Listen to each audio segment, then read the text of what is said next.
Hello students, welcome to class 8th, and in the previous videos we have studied about the causes of failure of revolt कि revolt के failure के causes क्या थे, इसके बारे में हमने पढ़ा।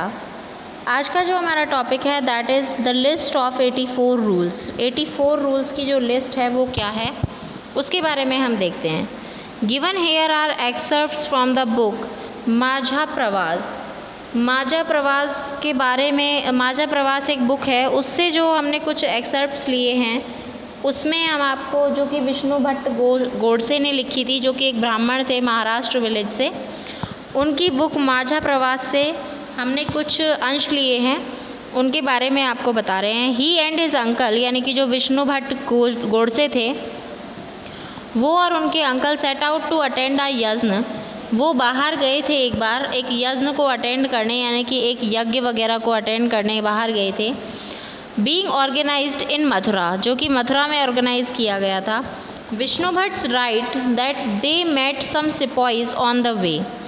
विष्णु भट्ट ने अपनी बुक, कौन सी बुक है, नाम क्या है इसका, माझा प्रवास, अपनी बुक माझा प्रवास में ऐसा लिखा है कि उन्हें, विष्णु भट्ट ने ऐसा लिखा है that they met some sepoys on the way, कि रास्ते में उन्हें कुछ सिपाही मिले, हु टोल्ड दैम, जिन्होंने उन्हें बताया that they should not proceed on the journey because a massive upheaval was going to break out in 3 days, कि तुम्हें इस जर्नी को आगे प्रोग्रेस, यानी तुम्हें मथुरा नहीं जाना चाहिए, इसकी प्रोग्रेस नहीं करनी चाहिए, क्योंकि एक बहुत ही बड़ा अपहीवल जो है वो इन 3 दिनों में आने वाला है।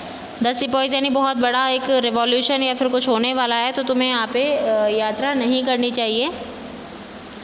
द सिपॉइज सेड, सिपॉई ने कहा, the English were determined to wipe out the religion. English जो हैं वो उन्होंने डिटरमाइन किया to wipe out the religion, कि रिलीजन्स जो है हिंदू का, उसको, हिंदू और मुस्लिम्स के रिलीजन्स के जो रीजन्स हैं इनको बिल्कुल ख़त्म किया जाएगा। They had made a 84 list of 84 rules and announced this in a gathering, और उन्हें अनाउंस किया एक गैदरिंग को, of all being kings and princes in Calcutta, जितने भी किंग्स थे और प्रिंसेस थे कैलकाटा में। They said the kings refuse to accept, उन्होंने कहा कि किंग्स जो हैं रिफ्यूज़ टू एक्सेप्ट, किंग ने रिफ्यूज़ कर दिया है, यानी मना कर दिया है एक्सेप्ट करने से इन रूल्स को, रेगुलेशंस को, और want the English to dire consequences and massive upheaval in if these are implemented the kings all return to their capitals. उन्होंने कहा कि ये जो 84 रूल्स हैं इनको सभी किंग्स ने मानने से मना कर दिया है, और कहा है कि किंग ने ये भी कहा है कि जितने भी कॉन्सिक्वेंसेस आप कर रहे हैं, जो मैसिव अपहीवल कर रहे हैं, इसको बंद कर दीजिए। ये तो किंग ने, और फिर किंग ने क्या किया कि जितनी भी कैपिटल्स थी, in great anger all the big people began making plans, जो कि वो बड़े लोग जो प्लान बना रहे थे बड़े बड़े कैपिटल्स के, उन सारे कैपिटल्स को वापस लौटा दिया, उनकी कैपिटल्स को। A date was fixed for the war, और एक डेट फिक्स कर दी गई वॉर ऑफ रिलीजन, इस धर्म युद्ध के लिए। And the secret plan had been circulated from the containment in Meerut, और इसका सीक्रेट प्लान जो था वो मेरठ में बनाया गया। लेटर्स भेजे गए अलग अलग डिफरेंट कंटेनमेंट से, और इन लेटर्स के थ्रू ही इन सभी में आपस में बातचीत हुई, और एक वॉर जो था उसको फिक्स कर दिया गया। किसके लिए? क्योंकि इन्होंने किंग्स के लिए कोई भी कुछ रूल्स और रेगुलेशंस बनाए जिनमें किंग्स को इनकी पपेट बनना था, तो उसके लिए किंग्स ने मना कर दिया। तो ये विष्णु भट्ट गोडसे के माझा प्रवास में पेज नंबर 23-24 पे लिखा हुआ है। अब हम बात करते हैं इम्पैक्ट ऑफ द रिवॉल्ट्स की। इम्पैक्ट ऑफ द रिवॉल्ट क्या पड़ा? रिवॉल्ट के फेलियर होने के कारण हमने देख लिए, रिवॉल्ट के स्टार्ट होने के रीजंस जो थे, कॉजेज़ जो थे, वो हमने देख लिए। अब हमें बात करनी है कि वॉर का जो ये जो रिवॉल्ट है, यानी कि जो 1857 का जो रिवॉल्ट था, इसका इम्पैक्ट क्या पड़ा। तो इम्पैक्ट के बारे में हम देखते हैं। The British brought about many changes in their administrative setup. British बहुत सारे चेंजेस लेकर आए उनके एडमिनिस्ट्रेटिव सेटअप में। Once they regained their control, एक बार उन्होंने अपने कंट्रोल को इंडियन प्रोविंसेस पर दोबारा हासिल कर लिया था, यानी कि ये जो वॉर हुआ जिसके बारे में हम ऊपर पढ़ रहे थे, इन वॉर पर उसने ब्रिटिशर्स ने वापस से जीत हासिल कर ली, और वो तो करना ही था क्योंकि ब्रिटिशर्स के पास बहुत सारे पावर्स थी, ब्रिटिशर्स के पास पैसा भी बहुत था, नए नए इक्विपमेंट्स थे, मॉडर्न आर्म्स थे, तो इन सभी के ज़रिए उन्होंने वापस से इंडियन प्रोविंसेस पर अपना कंट्रोल कर लिया और कब्ज़ा कर लिया। तो इनके इम्पैक्ट के बारे में हम बात करते हैं।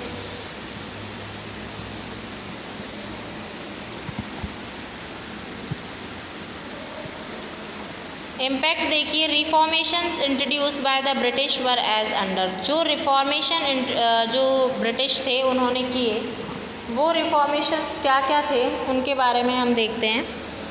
The government of India act 1858 was pass. 1858 का गवर्नमेंट ऑफ इंडिया का जो एक्ट था वो पास हुआ, और the powers of East India Company were transferred to the British crown. और ईस्ट इंडिया कंपनी की जो पावर्स थी वो ब्रिटिश क्राउन को पास कर दी गई। ब्रिटिश क्राउन यानी कि क्वीन विक्टोरिया जो क्वीन थी उनको पास कर दी गई जो पावर्स थी। A British member was appointed as the secretary of the state for India. एक ब्रिटिश मेंबर जो थे उनको अपॉइंट किया गया as the secretary of state for India. India state of India की जो सेक्रेटरी है, एज द सेक्रेटरी अपॉइंट किया गया एक ब्रिटिश मेंबर को। He was made responsible for all the matters, और वही गवर्नेंस ऑफ इंडिया के सारे मैटर्स के लिए रिस्पॉन्सिबल था। The secretary was to be assisted by an advisory council of 15 members. और जो सेक्रेटरी थी उसको असिस्ट कर रहे थे कौन? By an advisory council. Advisory council जो थी 15 मेंबर्स की, वो उन्हें असिस्ट कर रहे थे। This council was to be, और ये जो काउंसिल थी was to be called India council. उसे इंडिया काउंसिल का नाम दिया गया था। इसका नाम क्या दिया गया था? इंडिया काउंसिल इसका नाम दिया गया था।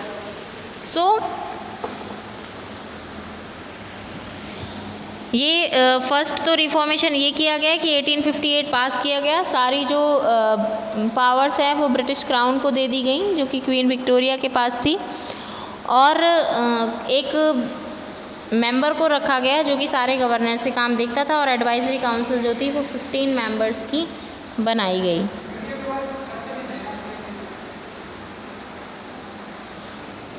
The governor general of India was, governor general जो थे इंडिया के, was now given the designation of a viceroy, और गवर्नर जनरल को अब वाइसराय नाम दे दिया गया। He was to be personal representative of the crown, वो क्राउन के पर्सनल रिप्रेजेंटेटिव थे, यानी गवर्नर जनरल का नाम चेंज करके वाइसराय कर दिया गया।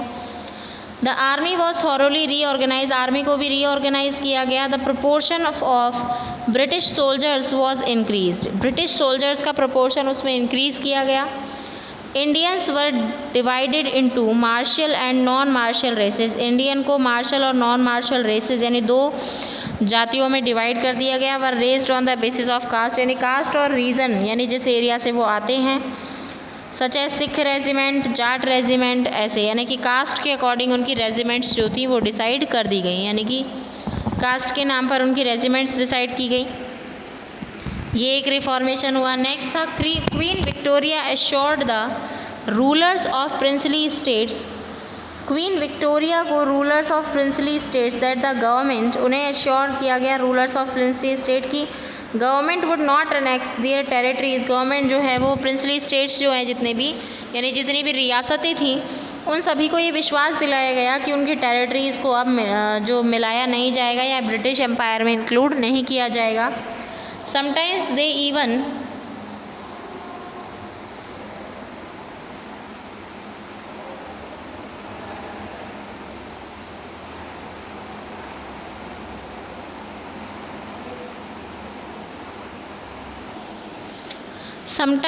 They even suppress the internal rewards, और कई बार उन्होंने रूलर्स स्टे इन पावर यानी कि जो रूलर्स वहाँ पर पावर में थे यानी जो प्रिंसली स्टेट्स के किंग थे उन किंग्स के ज़रिए ही सारे इंटरनल रिवॉर्ड्स को कुचल दिया।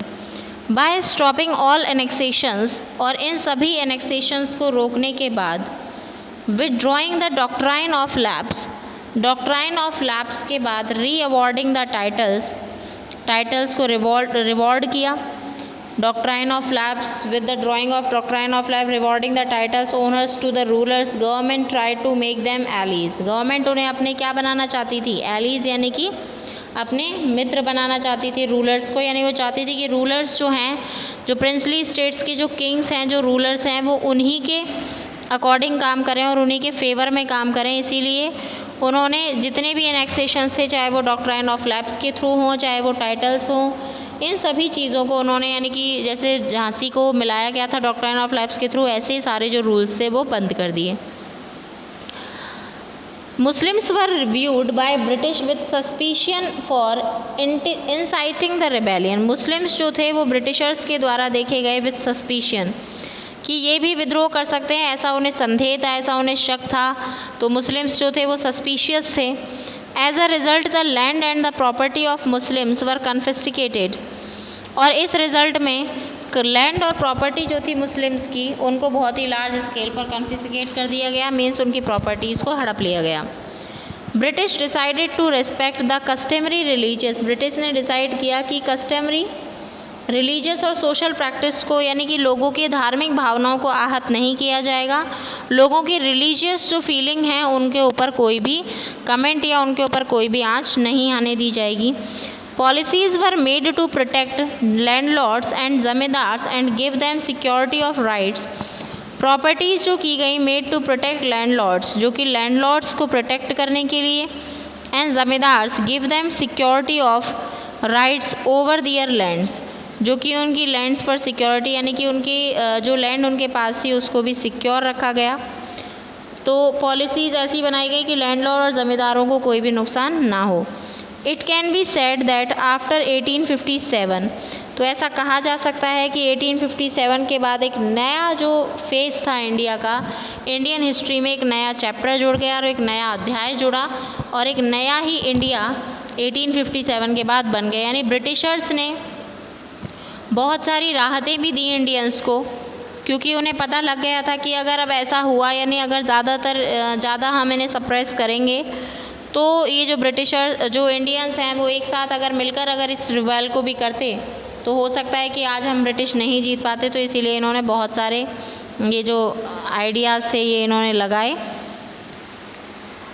So that's how we have completed the chapter today, and in next video we will discuss about the question answers of the chapter. So thank you, have a nice day. Read this chapter carefully. Thank you so much.